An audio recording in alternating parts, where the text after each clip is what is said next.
I heard a program on Radio 4 some time ago. It was about,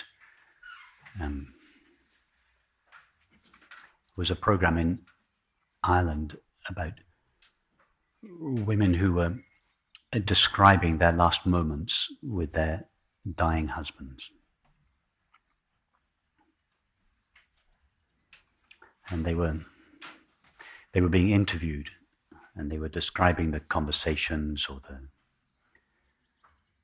relationship between them and their husbands as they passed away. And one woman described this.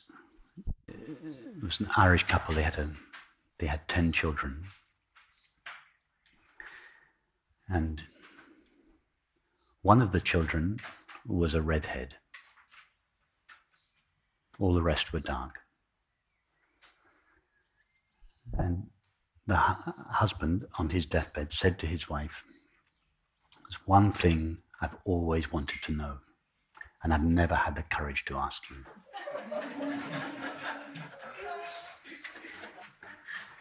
Is Michael my child?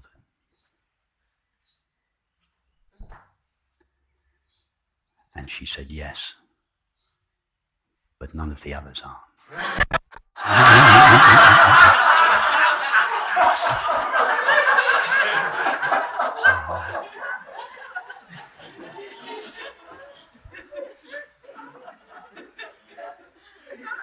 Now, if she had asked me for my advice at that moment, I think I would have suggested sparing her husband that information.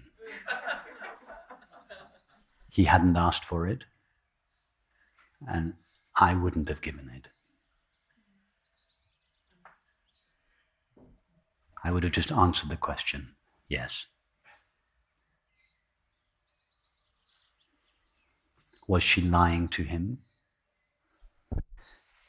You could make a case that she was being economical with the truth, but it was...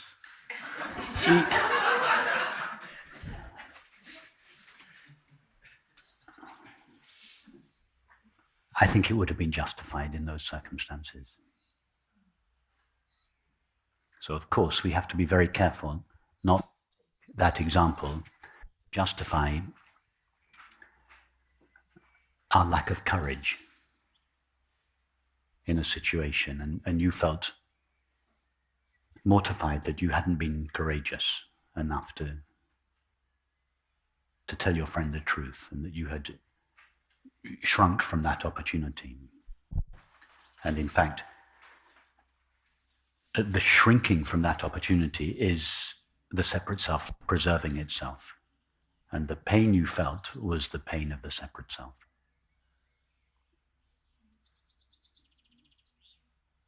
And it's beautiful that you felt that pain so acutely, because the fact that you felt in this tiny misdemeanor, by most standards it doesn't even rate on the scale of misdemeanors, but the fact that you felt it so acutely shows how sensitive you are to the slight departure from your true nature.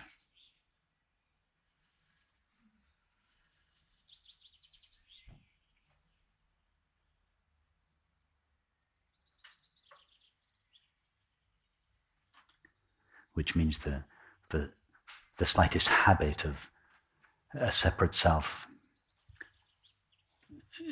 choosing a path whereby it is able to protect itself, rather than having the courage to, in this case, to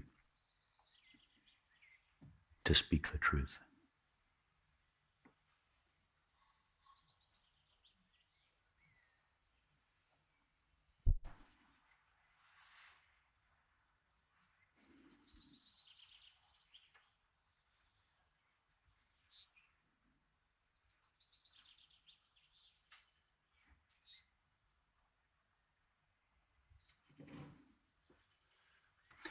So it's not for me to say what was right and wrong in that situation, but just use the same sensitivity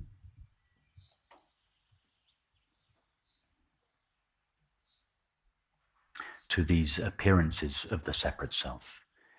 Usually, the kind of occurrence that you described is such a mild expression that it would not normally get noticed. We tend to notice the much bigger feelings.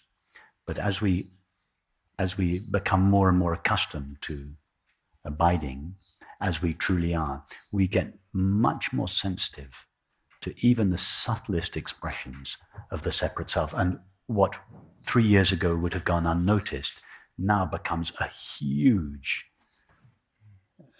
cause of remorse, as it was in your case. So that's good. Don't feel guilty about it. That simply is another form of the separate self. But just see that your separate self radar is becoming more and more finely tuned, and to act in any way whatsoever on behalf of the separate self causes you great pain. So you use this situation just as a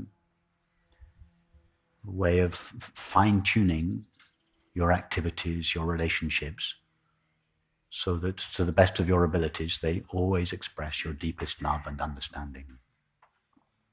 And when you make mistakes, as you inevitably will, as I do from time to time, you see them, you acknowledge them. You don't judge yourself or anyone else. You don't feel guilty. You just notice it and move on.